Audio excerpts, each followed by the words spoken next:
I'm Carrie Brothers, and we are going to be talking today about building safety and hazardous materials in the classroom. And I will go ahead and say that I realize that this is not the most exciting topic. It just isn't. It is a little bit dry, but I hope that you will learn something, or if you don't learn something, that you'll be reminded of something that you just need a good reminder on. Because as boring as it is, as dry as it is important information for us to be aware of. And just so you know, this is covering items number 5 and number 8 on the CCDF training areas. So, wanted to let you know, if you don't know already, that we do have a social media presence, and we would love for you to follow us on Facebook, Twitter, Instagram, Pinterest, or YouTube. We are trying to increase our presence, and honestly, it's increased on Facebook and some on Twitter and Pinterest. It's something that we would just like to get better and better at, because we want to continue to provide you with more and more resources. Facebook is really the easiest for us to do. Personally, I can just do it from my phone, and if I read a really neat article, I can post it real quickly. So on Facebook, we try to post articles or new research or whatever to help give you tools that will help you in your classroom. On Pinterest, we've got different boards, fine motor, gross motor art, things like that. We also have private boards that we work on here in the office while we're developing trainings, but after we do that training, we will release those boards for you to use. So keep checking back on Pinterest. You'll continue to find new ideas, developmentally appropriate ideas to take into the classroom. So there are a lot of hazardous materials, and we need to talk about what they are and kind of just name them what they are. One is bleach water and different cleaners that we may use around the classroom. I'd like to encourage you to use bleach water over other things for a couple of reasons. One is that it's less expensive. 2, if it's mixed properly the way that is recommended, and you can do the research on that, it is a little bit less toxic, although it still is toxic. It can still hurt children, so please keep that out of the reach of children. It's just not typically quite as dangerous as a regular household cleaner like Lysol or Scrubbing Bubbles or Windex and things like that. So keep all of those things out of the classroom. Try to only use bleach water kept out of the reach of children in the classroom. Hand sanitizer. Now, people are using hand sanitizer more and more, although I think that the shift I think we're shifting now and having a better understanding that hand sanitizer, unfortunately, with killing the bad bacteria, also kills the good bacteria, which is making children less resistant to disease. And so some of that bacteria is a little bit good. So we don't want to use the hand sanitizer for that reason. We want these kids to build good, healthy immune systems, but also it's dangerous. Probably we all know from having a little bit splattered in our mouth at some point in time that it's very bitter. It's not something that you'd want to go and take a good chug of or something. But if it gets into a child's mouth, by the time the brain registers that it tastes terrible and it shouldn't swallow it, it's already in the child's body. So do not keep hand sanitizer down below, and I would really urge you to keep hand sanitizer out of the classroom in general. Diaper ointment, this is something that needs to be kept out of the reach of children because it is hazardous. It's considered a poison. If it says keep out of the reach of children on the back of it on any substance, you have to keep it out of the reach of children in the classroom. And diaper ointment is one of these things, and we will sometimes haphazardly lay it on the changing table, but you can't do that. It has to be out of the reach of children who are toddling around on the floor and out of the reach of children who are laying on the table. So if it's out of the reach of kids playing on the floor, but the kid who's laying on the changing table can reach out for it, it's not where it needs to be. You got to find a different place for it. Okay. Definitely medicines. That's a no-brainer. Medicines can be very, very dangerous. Spray paint, I know that's kind of a strange thing to say. Who would keep spray paint in their classroom? But I've been in a classroom where spray paint was at the child's level, and thankfully nothing happened, but it was there, and children, being as curious as they are, will certainly start exploring and could make a dangerous decision with that. Now, different plants, this is one that we don't always think about with hazardous materials, but there are many plants, as you know, that are hazardous. Now, we need to name some common ones just so you can be aware of them. Around the holidays in November, December, people like to give each other poinsettias, and poinsettias are beautiful, and they're red and they're green, and sometimes they're white and they're green, and they are very, very festive, but they don't have a place in the preschool or daycare classroom because they are toxic, and they can make you very sick. This is a good thing to know also if you've got children or animals in your home. That these, poinsettias can be dangerous to, to kids, of course, like we said, but also to animals. We all know that many mushrooms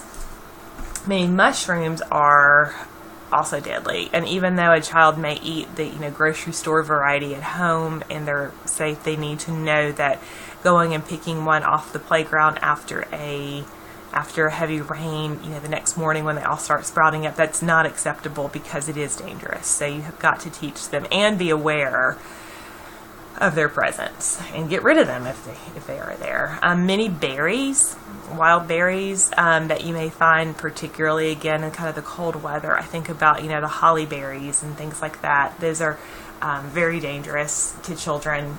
Peace lilies, which is one that I did not know until I was doing the research for this presentation, but peace lilies can be dangerous to children. And also ivy. I never knew this, but ivy can also be dangerous. So if you've got ivy out on your playground or something, that's something that you want to keep an eye out on, and you also want to get rid of. It is invasive, so once you get rid of it, it'll probably try to come back. Keep that away from your playground. During the late spring, early summer, or all summer and early fall, insects are a real problem at certain times of the day, and insect repellent may be necessary to keep the bugs away from the kids. However, the insect repellent itself has to stay out of the reach of children because it is, again, very, very dangerous. It is considered a hazardous material. I would encourage you, if you do use it at your center, of course you've got to have signs saying that the kids can use it, but I would encourage you to go for the all-natural variety. But even in that case, keep it out of the reach of kids. Oh my goodness, ant hills like to pop up all over playgrounds, which is very unfortunate because ant poison itself is dangerous. So keep the kids away from this.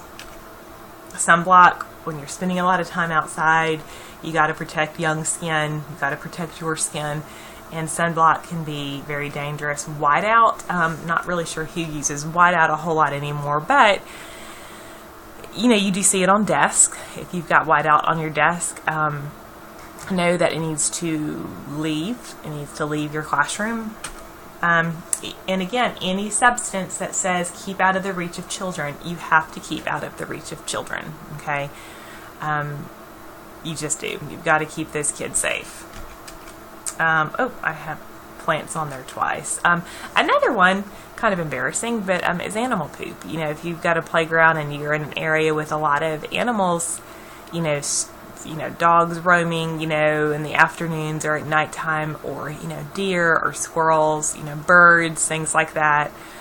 Of course, the animals don't know better, and they like to, use the bathroom all over the playground. You've got to keep that stuff cleaned up also, because you do not want a young child going and playing in that, or, even worse. So be sure that you keep animal poop away from children. So the most dangerous poisons for children, those are I guess more general. Here are the most dangerous ones here. One is medicines. Okay, so again, these are okay in the right amount for the right person, but they can be very dangerous for kids who take the wrong medicine or swallow too much. Okay, so medicines have to stay out of the reach of children. One that we didn't mention earlier is carbon monoxide, and we all have kind of a general idea of carbon monoxide and what it is. But basically, it's a lethal gas. It has no color, it has no odor to it, but it'll kill you. And so, it is an invisible killer. Take it seriously. Make sure that you have got some type of carbon monoxide sensor, in the daycare to monitor for this. Some symptoms of carbon monoxide poisoning are dull headaches, weakness, dizziness, nausea and vomiting, shortness of breath, confusion, blurred vision, loss of consciousness.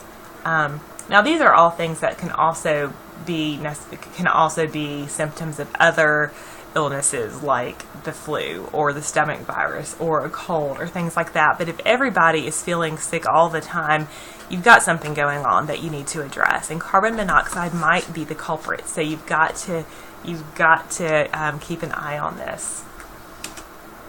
All right, button batteries, all batteries really, button batteries in particular, because they are so little, they can fit in the mouth so easily. Okay, these are like the buttons that you're going to find in like watches or remote controls or little toys, Fitbits. Those little bitty round buttons. Round batteries. They look like buttons. Okay, so we've got different issues going on. One is that if this is swallowed by a child or by an adult, but hopefully we know better. If this is swallowed by a child, it can lodge in the child's throat and choke them. Restrict their air flow, and that can kill them. Also, we all know that there's a lot of acid in batteries, and that acid can be very dangerous once it gets into the child's system. If it manages to not get lodged and it keeps going into the child's system, it can develop. It can cause burns within just 2 hours. Okay, so a hole in the esophagus can develop. Okay, this is serious. A hole in the esophagus can develop, and the burn can extend into the trachea or the aorta, which is part of the heart. Okay, so more than 40 kids we know through the course of time in the United States have died from swallowing button batteries. Okay, and like I said, these are in things like keys, remote controls. Another couple of things are like digital thermometers. Some of those singing greeting cards, fun things like that. They've got the button batteries. They need to be away from children. Cleaning products, like I said earlier, we talked a little bit about that. These can cause chemical burns. So I talked about it really in reference more to swallowing, or what it can do to you when you swallow, which is certainly an issue. But it also, if it touches the skin, these cleaning products can cause chemical burns, and these can be just as bad as burns from fire.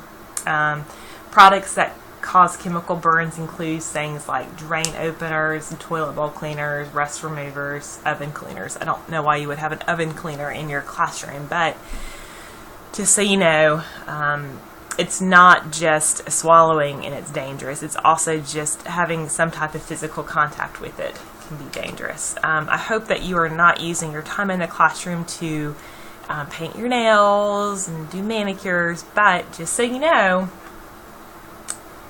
if you do, and you shouldn't, or at home if you have young children, these items, nail glue remover and nail primer, can be poisonous in a lot of ways. Okay, some nail glue removers have got cyanide in them. Okay, which is very, very dangerous for children. Some nail primers have actually caused burns to children's skin and the mouths of kids who try to drink them. So very dangerous. Okay, things like hydrocarbons in real person language, that's stuff like gasoline, motor oil, fluid, furniture polish. You probably won't have things like that in your classroom, but they're dangerous. Pesticides you probably will have in your classroom, or at least the center, because we're trying to keep bugs away. We talked about ant problems out on the playground. There's sometimes ant problems in the buildings. I've worked in places where from time to time there were ant problems because of food not being taken care of, but sometimes because the weather just drives the ants inside or the roaches inside, and you want to keep these away, but you've got to be very careful about it, because in the spirit of keeping the kids safe from the insects, you might expose them to pesticides. These need to be, if they're used inside particularly, they need to be used when the children are not there, to give the room, the center, time overnight at least to air out. This would be really better to maybe do on a Friday afternoon after the kids have left, so they've got the entire weekend to air out. But anyway, pesticides are very, very harmful to children.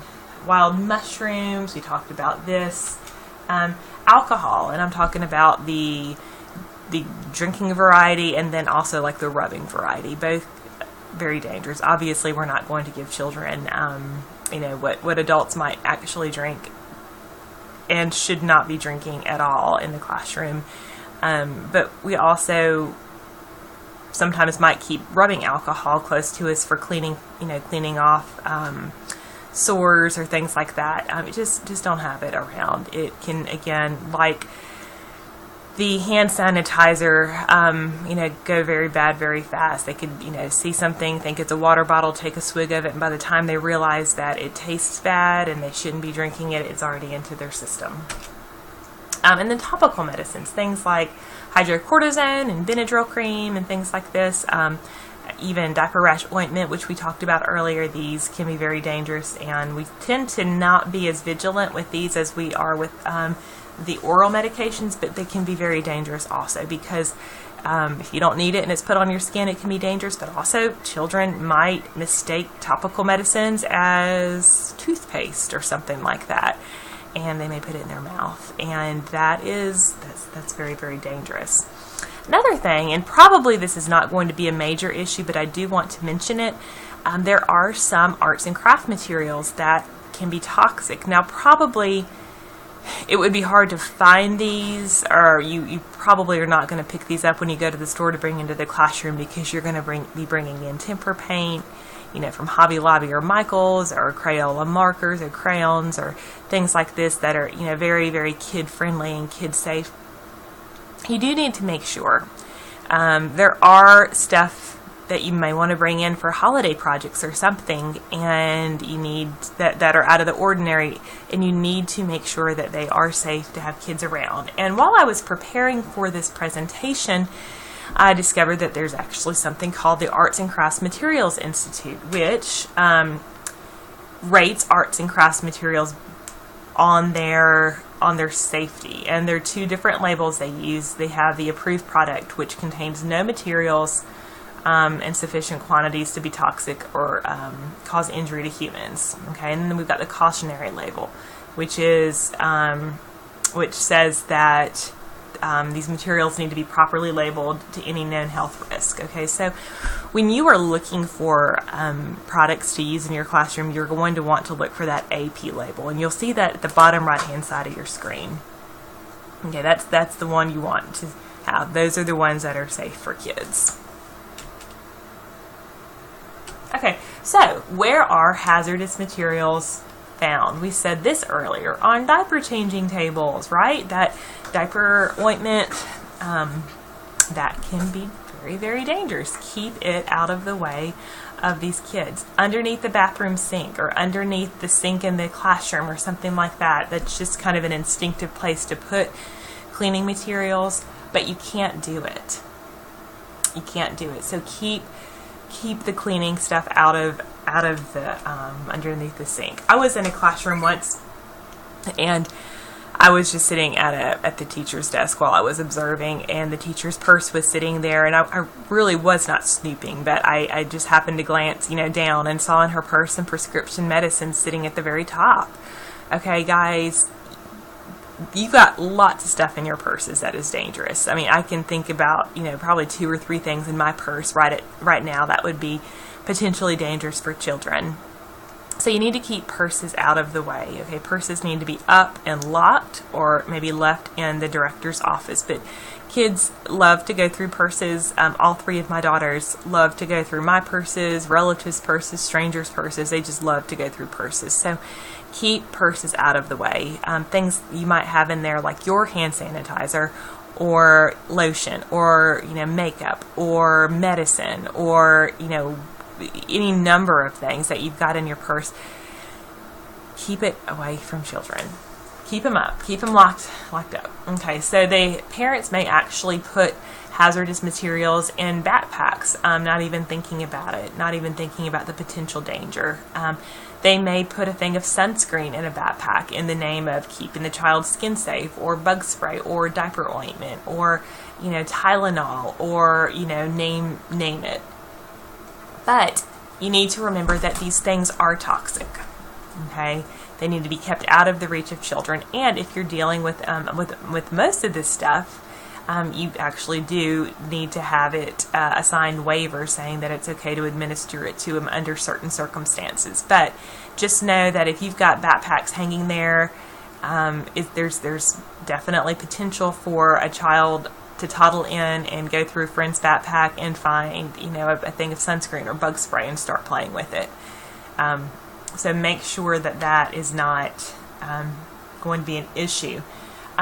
You're going to find toxic materials, hazardous materials in closets.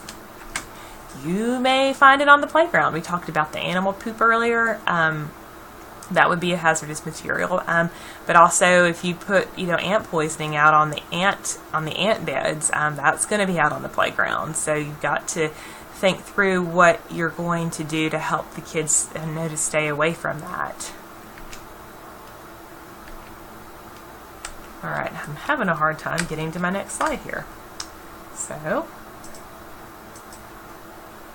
all right, I think I'm getting there. There we go. I'm not sure what happened there.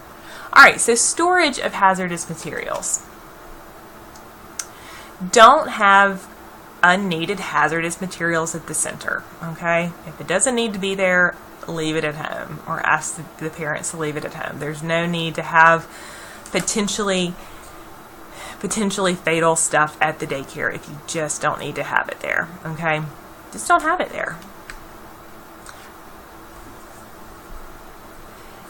For the stuff that you do need to have, keep the material out of the reach of children and locked, okay? And I put that caveat "and locked" on there because we all know that children are much smarter than we give them credit for, and much more daring than they need to be sometimes. And so even though we may have something up and out of reach, guess what? They can climb. Chances are pretty good that they're not going to be able to get through a childproof lock or combination lock or something like that. So you've got to do double or triple protection to keep the kids safe from there.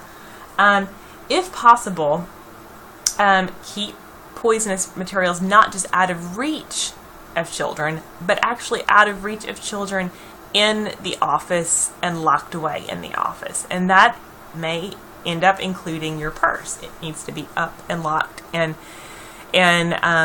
really, in the best situation, needs to just be out of the room as well.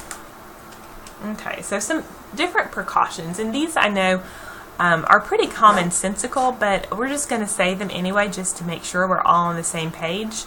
We're going to be sure that we have all substances labeled "keep out of reach of children" locked up. You see this little cartoon on here. This lady has got all the stuff up and locked.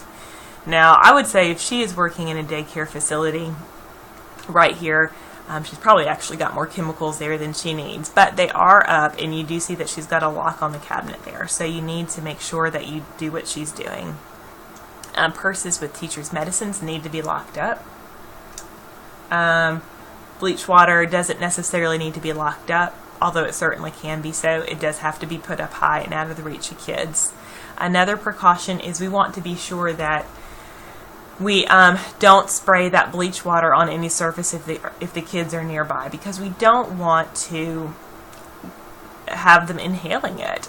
Just walking by while there's a mist in the air, runs the risk of them breathing it in, and that could make them feel ill, get sick. I also want to remind you here that when you make the bleach water, you need to use the proper proportions. If you don't use enough bleach, it won't be effective in killing germs. If you use too much bleach, it can be dangerous for the kids. So make sure that you use the the proportions or the formula that the bleach company suggests. Children's medicines need to be locked up and in the office. Okay, so if they have a prescription or Tylenol or something like that, you don't need to keep stuff like that in the classroom. It needs to be gone. It needs to be gone. Now, diaper rash ointment, is going to be a different issue. It just needs to be up and out of the reach of children, not necessarily in the director's office. Bleach water needs to be up and out of the reach of children, but not necessarily kept in the director's office. All chemicals, including art products, need to be stored in their original containers. Sometimes you might want to consolidate for some reason, and I get that. I get the issue of space in the classroom and how that is limited, and you might want to just use space wisely, but you need to be using chemicals wisely before you're using space wisely. So be sure that you store chemicals, including art products, in their original container so there is no confusion, because there will be confusion, because even if you get a Sharpie out and change the name of it, that Sharpie is going to rub off, and someone's going to forget that you put lice and a Windex in the bleach container. I mean, people are just going to forget or not know. So keep them in their original containers. I don't know why it's doing that. I don't know why it's doing it twice. And another time.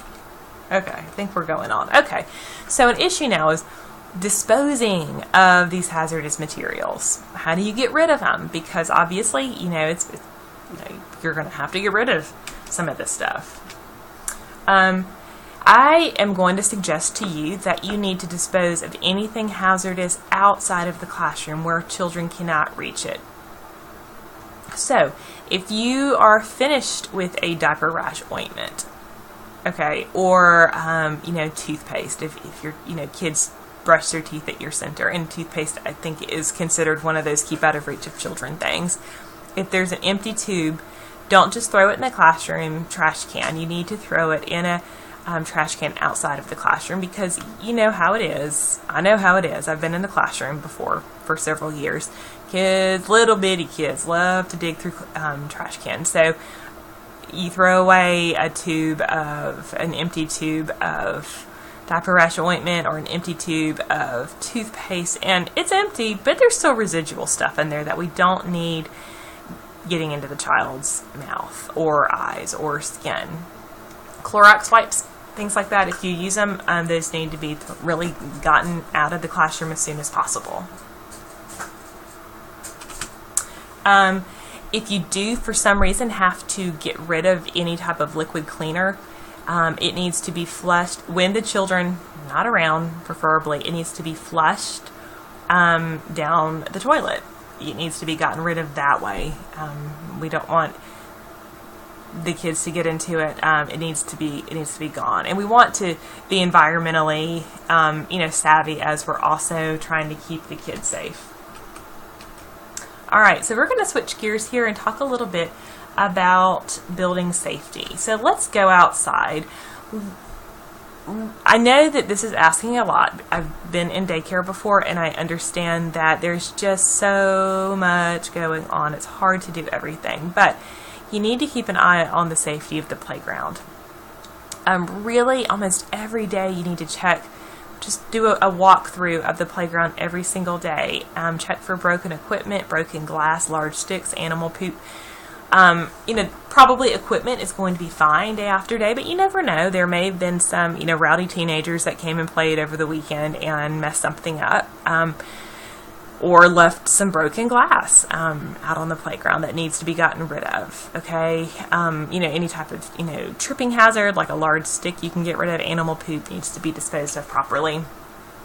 Also, so probably it wouldn't be a bad idea to have somebody dedicated to going out and doing this every day, or rotate through it every single day to make sure we are keeping the playground safe. And another thing is when you go out and make sure the playground safe is, the first person out that morning can go ahead and see that there's a major anthill that has developed, and y'all can take precautions with that so it doesn't catch everyone by surprise when they go out.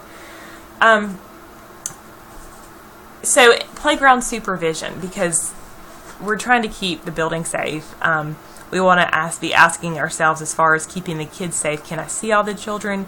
Can the children see me? Can we hear the children? And can the children hear me? And a lot of this has to do with where we are on the playground. You need to position yourself appropriately so that you can see all the kids and so they can all see you. All right, so think about some of the playground rules you have. Okay, what are they? How do you keep the kids safe on the playground?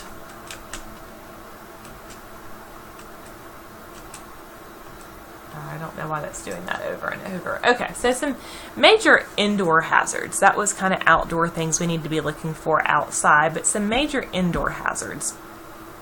I have been in many centers who didn't have safety caps on electrical outlets. Okay, so we need to do that. Loose electrical cords, heavy objects, or furniture children can pull down.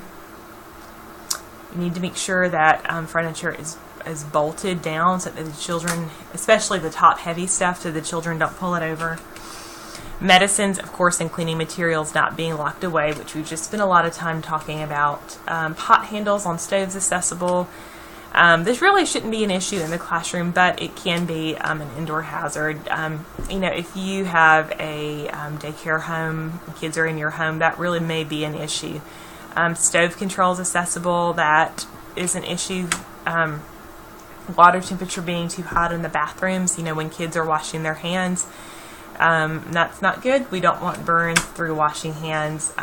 Mats or rugs that slide. We've probably all stepped on a rug before that didn't have good traction underneath it, and done a little bit of a double take if we didn't actually fall down all the way. Had to catch ourselves. So we need to make sure that mats and rugs have that rubbery stuff underneath them so that they don't, so you don't slip and fall on them, or a child doesn't slip and fall on them, or a parent doesn't slip and fall on them.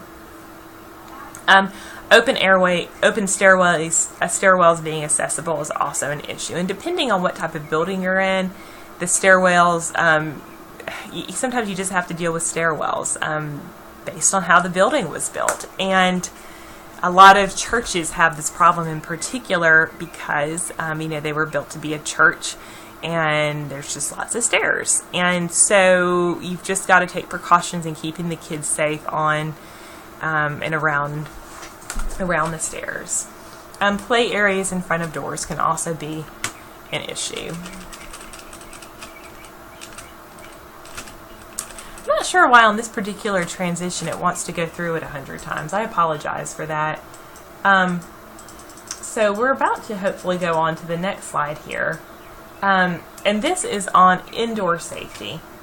Okay, so I guess we're back into indoor safety here. So we want to be sure that we keep the kids safe. Okay, so we're trying to keep the building safe, but we're definitely for the kids. Okay, so we need to have sign-in and sign-out sheets, correct? Okay.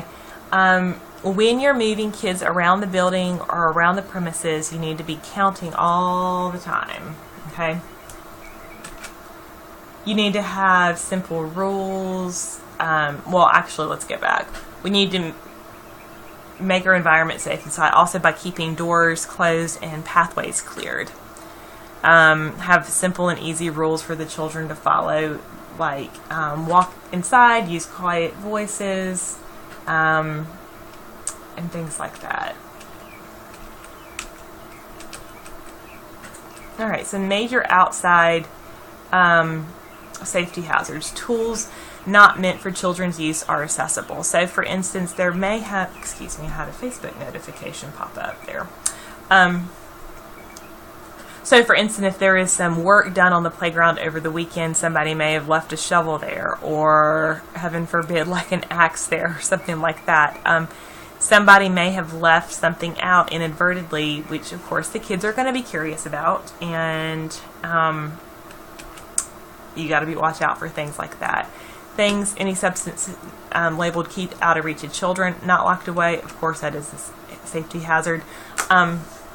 Being outside with heavy use and weathering and things like that, we want to make sure that sharp and dangerous objects are not present. So things like that may happen with the weathering that may come on the play equipment, or sticks poking out in dangerous places. So I have worked in a place before where we had to walk up and down many stairs to get out to the playground, and that was unfortunate. It was just the way the building was built. We want to try to keep everything as safe as we can. So while it may not be avoidable to not do stairs, not have to use stairs all the time, keep the stairway clear, keep the walkways clear. We don't want any more tripping that's already going to happen with these kids. Easy access to road is a major issue also. We've got to keep kids very safe on playgrounds. Hazardous trash accessible. Some of these places that you may be using may be public places, and maybe they're not public, but people are using them anyway, and maybe throwing away hazardous things in the outside trash can that the kids may want to get into. Play equipment too high, it's not well maintained, not anchored. This is an issue here.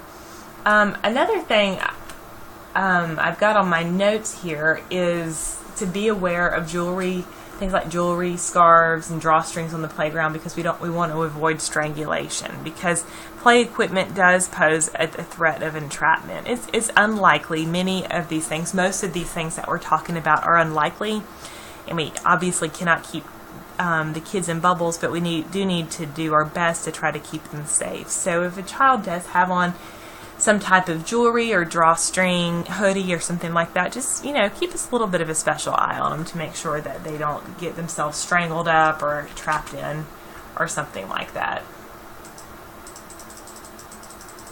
Alright, so the next slide here is on water safety. Okay, so where I am right now in Tuscaloosa, it is the end of April, and people are beginning to think about water and starting to use water more just in the recreation and in schools, and it's fun. Water's fun. We need to play with water.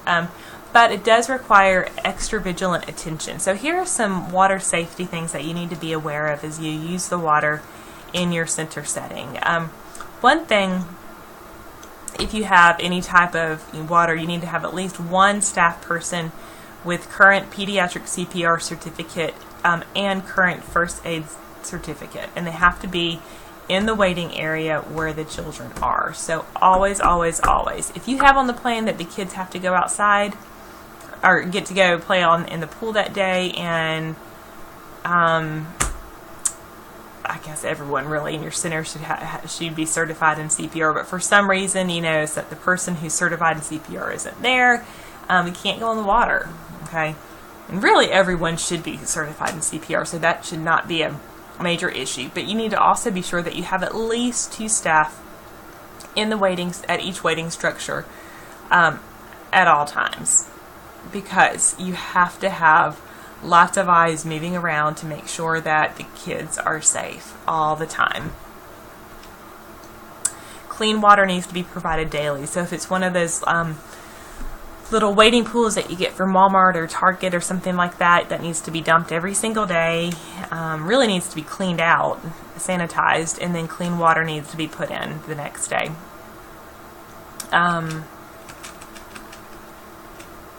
Alright, so for pools that are more than 2 feet in depth, a lifeguard actually has to be there. I worked at a place in college one summer when I was home, and they actually did have an in-ground swimming pool, which I thought was rather unusual. But if you are in a place where there is more water, it's 2 feet or more in depth, the lifeguard has to be in the pool while the pool is in use.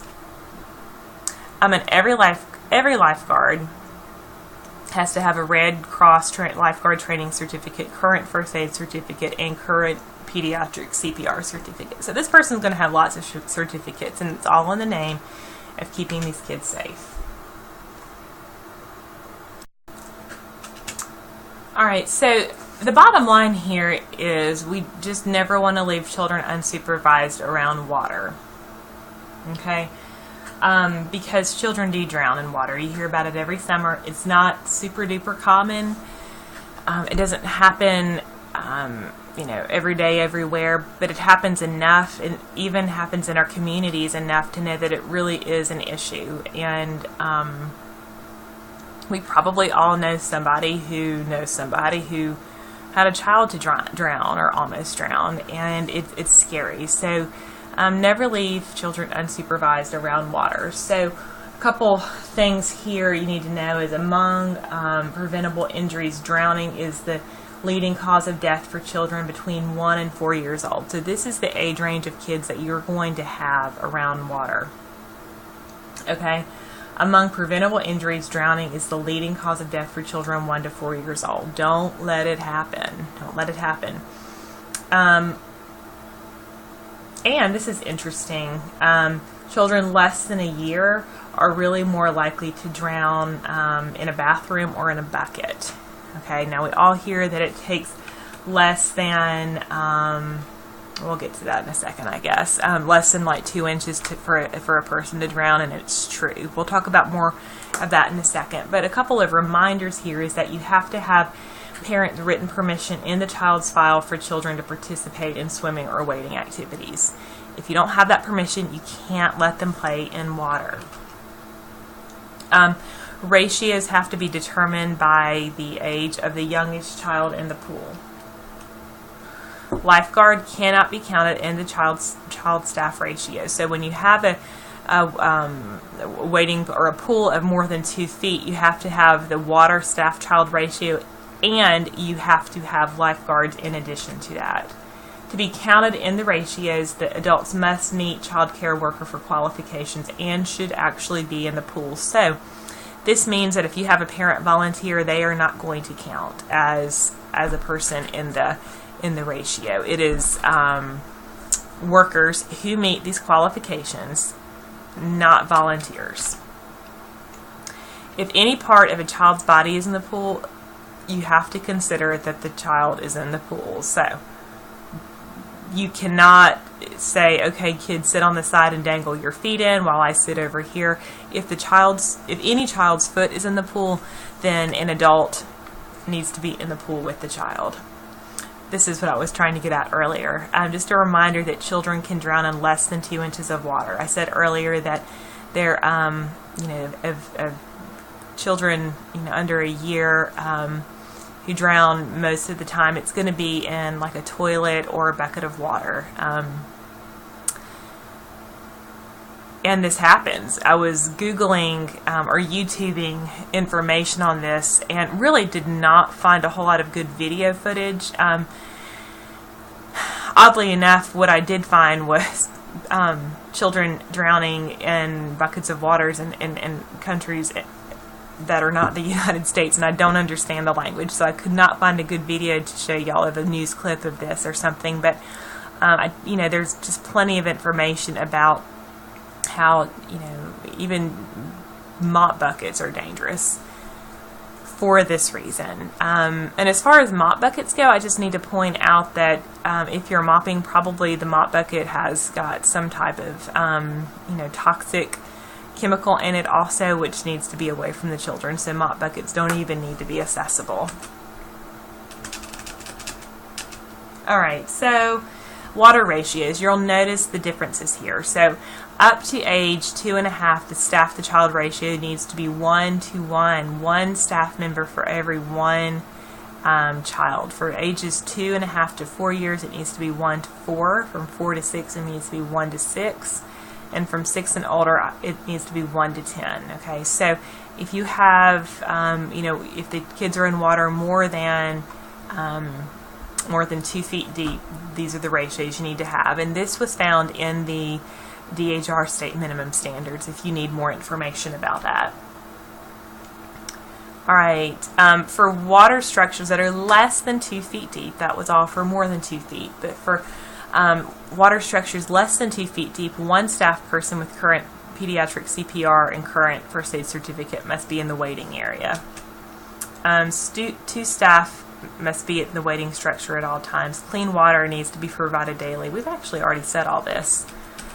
So we'll just fly through that. I must have accidentally put that slide in there twice, and I apologize for that. So pools that are more than 2 feet in depth, the lifeguard has to be in the pool while the pool is in use, which I already said. So other water risk here. Puddles on playgrounds, mop buckets, which we've already talked about, toilets, sand and water tables. We love sand and water tables, but unfortunately they do pose that water issue, so they need to be monitored very, very well. Puddles on playground, just watch out for those. Don't I mean, if you let kids play in the puddles, don't let them put their face in the puddles. Just use, the common sense that I know you have there. Kids don't need to be playing in toilets. They don't need to be sticking their heads in mop buckets. Just be safe. You're the adult. You need to be aware all the time of what's going on and taking proper precautions. And I do want just to remind you not to assume that a colleague is manning the water area. If every Tuesday Jill, your coworker, is supposed to monitor their area and it's Tuesday, don't just assume that Jill is monitoring the water area. Make sure she's monitoring the water area. Converse with her, have a little short conversation with her, and make sure that she is watching the water area. Okay, and then you need to be glancing over there too, even if you're watching the playground. You need to be also glancing over and making sure that Jill, your colleague, is watching the kids the way they need to be watched. Okay, vehicular traffic. We're talking here, of course, about cars and and what cars can do to children. Now, when might children encounter vehicles? Okay, trucks, cars, motorcycles. When might they encounter these while at the center? Okay, well, depending on the way you do pick up and drop off, they might encounter them during pickup and drop off. And really, any way you do pick up and drop off, they're going to be encountering vehicles. Okay, so you may be with them if it's like a situation where you actually walk the kid out to the car. You may not be with them because it's the parent who's doing it. Either way, that is a time when children may be encountering vehicles at the center.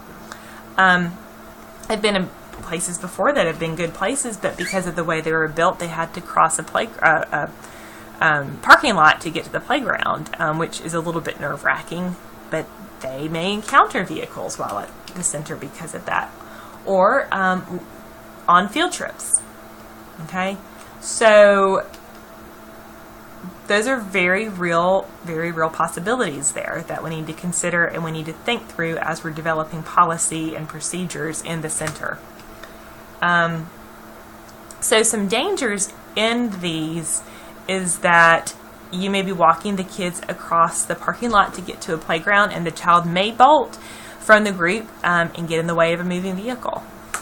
Okay, mom comes in to drop child off late at preschool while the kids are on the way to the playground, and there may be an unruly child who may get away, or a child that's just curious and get away from the group in the way of the moving vehicle. Vehicle may lose control. Sometimes cars do go spastic. It's unusual, but sometimes something happens like that for different reasons. Okay, so what are some things that we need to do? I think primarily what we need to do is we need to teach children the importance of staying with an adult or a group in parking lot areas. Okay, so like I said earlier, depending on how you do, pick up and drop off, you may have the parents coming inside to drop off the kids and picking them up, or you may have a situation where you're actually walking the kids out to the car. Either way, whether you are the adult, in charge of the child, or the parent is the adult in charge of the child at that moment, you need to be teaching the kids with your time the importance of staying with the adult or the group in parking lots. Teach them that it is not okay to dart away from mom in a parking lot. And you need to be teaching this because you need them to be safe on your clock, but you also need to be teaching them this because they need to know it very practically speaking as they walk into the grocery store with their mom, or they walk into the library with their mom, or into church or something like that. This is not just an issue. Kids getting hit by cars is not just an issue at daycare. It's also a potential issue just out in real life. So you need to teach them. They can understand it.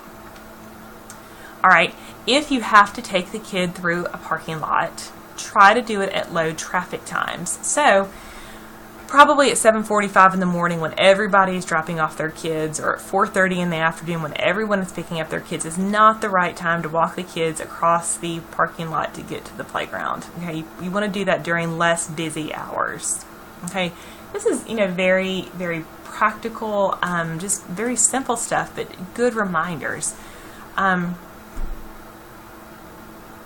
Arrange schedules so parents bring their children in or take their children out. Okay, having the parents actually doing it, it's really safer. More one-on-one attention there that you've got. Okay, so we're going to talk about electrical hazards here, and we need to understand the basics of electricity. We know that electricity is essential to modern life. We know that it is a natural energy source, and a man-made energy force. Okay, and it is very wonderful. Electricity is, but it also can be extremely dangerous. Okay, it kills you basically by interrupting your heart rhythm, by sending electrical current throughout the body, and wow, it is so powerful. Okay, it is so powerful, and it's something that we take for granted. We use all the time, and we don't even think about it. And that's good in one sense, but in another sense, if we're not aware of it because we take it for granted, then we're also sometimes not aware of the dangers that it can pose, and that is a problem. So first things first. Okay, all outlets in childcare, really until kindergarten, or including kindergarten, need to have a type of outlet called a tamper-resistant electrical outlet. Okay, this type of outlet looks like a standard wall outlet, but contains an internal shutter mechanism that keeps the kids from sticking things like hairpins, keys, paper clips into the receptacle. Okay, so it's a spring-loaded shutter mechanism, and it opens only when equal pressure is applied to both shutters, like when a electrical plug is being inserted. And this is something that may not be an easy thing to put into classrooms, but if you're having any electrical work done, you have an electrician coming in for anything, if you're building a new building, anything like that, that would be a great time to have these installed. Okay, until you can have them installed, safety plugs are safety covers that are attached to an electrical outlet by a screw or other means to prevent easy removal by a child. Okay, which is a little bit different than a safety. This is like a safety cover here, not a safety plug. We're talking about safety covers. This is attached to the electrical outlet by a screw to prevent easy removal by a child. Okay, so if you can't have the tamper-resistant electrical outlet, safety covers are your next best bet, and really what we see more of than anything is safety plugs. Okay, which I've really never thought about before, but as I was reading about all of this for this presentation, I read a little bit more about this. The problem with these a lot of times is that the kids can get them pulled out pretty easily. That's one problem. Another problem is they get pulled out by the adults and they forget to put them back in. Also, when they get pulled out, sometimes they get just thrown on the floor until it's time to put them back in, and when they're thrown on the floor, it poses a choking hazard for the children. So really, you want to go with this tamper-resistant electrical outlet or the safety covers over the safety plugs. Use something. And I want to point out that really the best tool, again, is to teach. Now, little bitty toddlers just don't know yet, so they have to be taught. Okay, this is not a time to flip out on children if they start, going for it, but, use this opportunity to teach so that they know, okay, so they can remind each other, so they can remind themselves of to not touch electrical outlets and of what not to put into electrical outlets also. And that at daycare, it's you, the adult, who gets to do that. Just a statistic here, 2,400 children in the United States are injured annually by inserting objects into the slots of electrical outlets. 2,400 of them are injured every year by doing this. Don't let that happen on your clock. Okay, so my confession to you is, even though I know that electricity is very dangerous, it has something to do with being grounded or not grounded and faults and things like that. I don't really understand it all very, very well. But some things that I do know, okay, all outlets within 6 feet of a sink or water source need a ground fault circuit interrupter. Probably in construction this stuff was put in, but you need to, if you have any type of outlet within 6 feet of, a sink or a toilet, you need to have this a GFCI, which need to be tested like about every 3 months. And this eliminates shock hazards. Okay, this is the part here where I don't necessarily understand a whole lot. I just know that it's important. This provides protection from electrocution when an electrical outlet or electrical product may come into contact with water. So I don't understand how all that works, but I do know that it's very important and that it does work. But you need to make sure that it works by testing it, by installing it, and by testing it. Okay, so extension cords, we want to try to avoid using extension cords. Of course, we're not going to use batteries and everything, and we're going to have cords, and sometimes we're going to have things need, the radio farther away from the outlet than we have room on the regular cord, so we're going to try using an extension cord. Just try to minimize or avoid the use of those. Oh, I see I have a little typo on there. When they're used, they need to have the listing mark of a nationally recognized testing lab. And I did not realize this, but there are testing labs for extension cords. And this, these labs will, make sure that, a certain type or brand of extension cord is safe. So make sure that if you do have to use them, that you go to this website here, this OSHA website, and check to make sure that the one you want to buy is on this list. Ideally, again, you don't want to use them, but if you do need to use them, for some reason, go to this list and check them out. Just reminders, they don't need to be placed through doorways, under rugs, under carpeting, or carpeting, behind wall hangings, or across water source areas. Okay, so this is to avoid water, electrical issues, and to avoid tripping issues and things like that. Electrical cords need to be beyond children's reach. Okay. So, again, we don't want to be, that before we were talking about extension cords, here we're just talking about electrical cords in general. We want them beyond the children's reach because, the children sometimes can pull on them and, big things will fall on their head, and that's bad.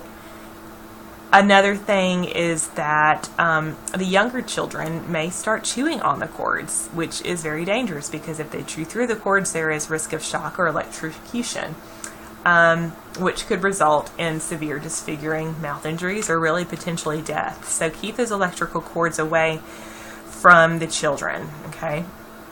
Some other issues with electricity. This is one that I always have to make sure that I'm doing correctly, in my home, but be sure that in lamps and in lights that you're using the correct wattage of bulbs. Again, I do not understand the science on all of this. I just know that you're supposed to use whatever type of wattage is recommended for that particular lamp or light. So be sure that you do that. Don't overload power strips and outlets. I put a picture on here. I think when I was in grade school, they said it was kind of like making an octopus out of it. Just don't overload them. That's potential for danger there. And also frayed cords.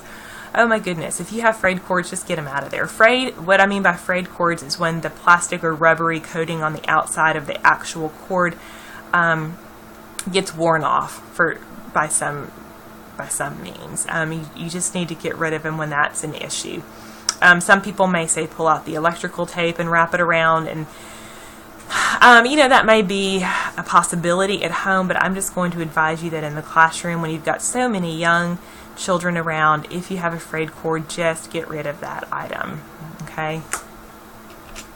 Another issue is standing in water while using electricity. If you have to use electricity for something, don't stand in water. Okay, so this may be more of an issue if you're outside on a water day or after a rain and you're wanting to turn on the radio or something. Just be smart. Don't mix water and electricity together.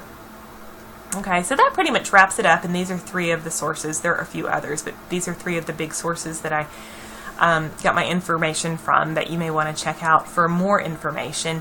I hope that I got through that okay. I know I stumbled through a couple of things, but I thank you for your patience and for listening. And so what you'll do now after you finish this up is you'll go through and do your additional readings, and there's a video, a short YouTube video, and then there'll be an assignment, and then you'll take your post test. So thanks for participating in this training with CD Art, and let me know if you have any questions.